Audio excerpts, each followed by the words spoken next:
1,5 jam terombang-ambing di lautan, Wakil Wali Kota Tual berhasil dievakuasi.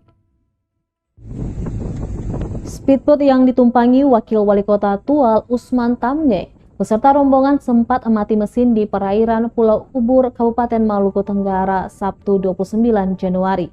Alhasil, speedboat yang ditumpangi 20 orang itu terombang-ambing di lautan selama berjam-jam.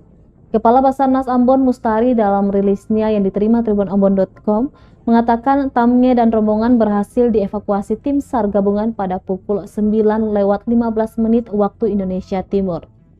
Evakuasi turut dibantu oleh Posar Tual, ABK KN SAR Barata, dan Bakamla serta menggunakan 1 unit KN SAR Barata, 1 unit KN Catamaran Bakamla, dan 1 unit Rescue Car tipe 2. Dijelaskan speedboat yang juga membawa Kasat Pol PP Kota Tual, Ibrahim Tahim itu bertolak pada pukul 5 pagi dari Pulau Tayandu menuju Kota Tual. Namun speedboat alami kerusakan mesin di perairan Pulau Ubur pada pukul 7:40. Comment Center Kansar Ambon baru menerima informasi itu dari Korpos Tual sejam setelah mati mesin. Tim SAR gabungan lantas bergerak cepat dan berhasil mengevakuasi para korban.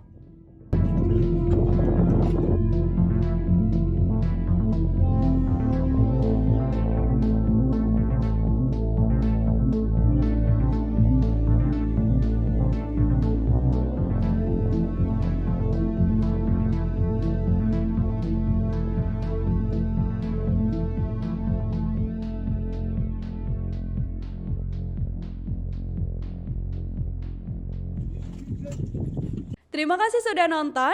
Jangan lupa like, subscribe, dan share ya.